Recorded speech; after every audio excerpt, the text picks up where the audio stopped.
Hi everyone, and welcome to the video you probably knew was coming.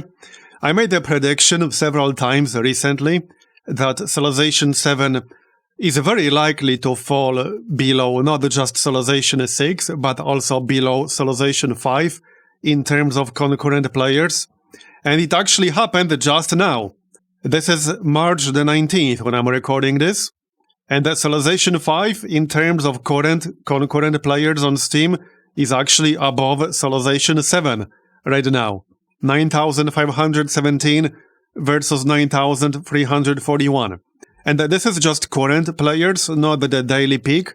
The daily peak for Civilization 7 is still above 5. However, if we look at the trend, let me show you a chart with all three. So here's a chart with all three.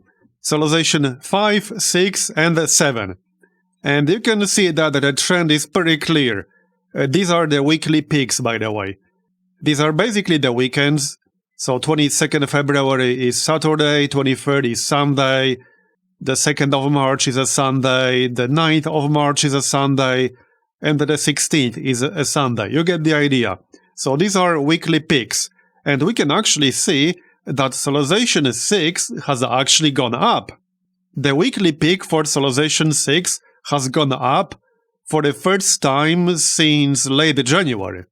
Every single weekly peak on the weekends for Civilization 6 has been lower since then. This one is also lower, not by much, but yeah, it's been lower. But this is the first time it's actually higher. And not just a little bit higher, but significantly higher. I do wonder if this is at least some people going back to Civilization 6 from Civilization 7. But yeah, if we look at this trend for Civilization 7, there's a pretty good chance the daily peaks will drop below Civilization 5 as well. Because Civilization 5 has been steadily holding between the 20k and the 25k basically since 2021. Yeah, check this out. This is Civilization 5 for the last 6 years. And we can see that it's basically staying between 20k and 25k for the past 4 years. 3.5 perhaps. HB means the Humble Bundle. So this is where Humble Bundles were released with Civilization 5. This was a fairly significant boost right here. I believe this was the first Humble Bundle with Civ 5. Yeah, I think it was, maybe. Firaxis Games Bundle, it was probably significantly cheaper. Yeah, this is 2016. But either way, Civilization 5 has been staying between the 20k and the 25k roughly for the past 4 years. And I don't think it will drop below 20k anytime soon, because it would have already done that. This is a solid baseline for the Civilization 5, 20k. However, Civilization 7 is still declining. And here's a fun comparison, by the way. Let me show you Beyond Earth on release, because Civilization 7 had a very similar all-time peak to Beyond Earth. It was slightly below, which I find kind of funny, the fact that Civilization 7 did not even beat Beyond Earth's release peak. But here's Beyond Earth. So the release was 23rd of October 2014. This was likely the weekend. So if we check the numbers, a bit more than a month after release, because right now we are a bit more than a month since Civilization 7 release. So let's check late November. So late November is 12,000. It's pretty similar to Civilization 7 right now, which I find it to be a bit concerning. I can't imagine 2K and Firaxis are happy with these numbers for a mainline Civilization game, the first one since 2016. So the first one in 9 years. And here's Civilization 6, by the way. This is Civilization 6 release on the 21st of October 2016. And if we check just over a month since release, so late November. This is late November, so this is the weekend. This is also the weekend. So basically 40, 50k on the weekends here. 37, 35. So quite a bit higher. Obviously, the peak was also twice as high, at 162k. And by the way, here are the current review numbers for Civilization 7. All reviews are at 49% positives, and the recent reviews, which is just over 8,000 of them, are at 45% positives. So the percentage of positives is actually going down. And I do think this is a fair and accurate representation of the current state of the game. And let me be perfectly clear here. I'm not making these videos and I'm not saying all of this to hate on Civilization 7. I do have 230 hours in Civilization 7 right now, and I did enjoy them for the most part. Obviously, there are plenty of frustrations, which I talked about, but it's not a bad game at its core. I mean, we could argue all day long about things like the age system, but I do think the age system comes down to personal preference and personal opinions. You can't say Civilization 7's age system is objectively good or objectively bad. There are positive implications and negative implications for the gameplay.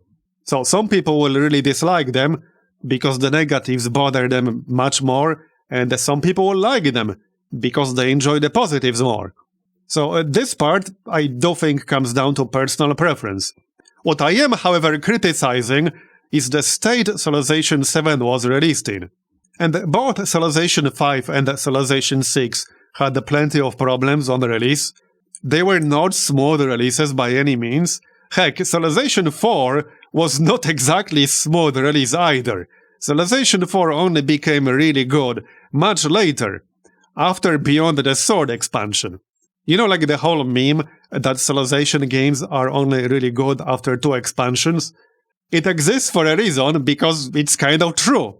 But the thing is, as much as Civilization 4, 5, and 6 also had plenty of problems on release, they were not missing basic fundamental game features on release. They were not missing map sizes. They were not missing research queuing. They were not missing quick move and quick combat.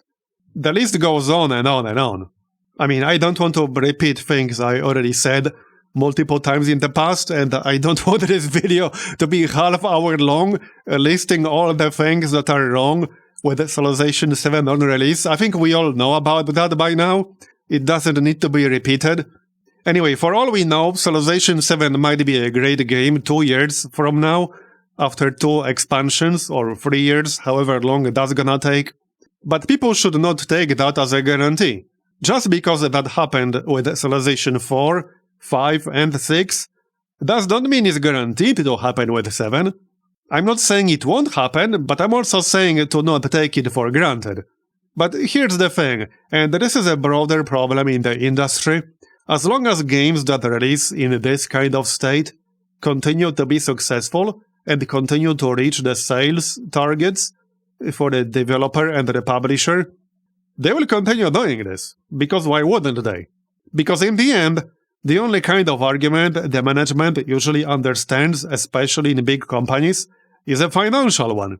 People can complain on the internet all they want, but if it's not reflected in the company's bottom line, it's just a bunch of funny people on the internet. Like, that's basically what it is.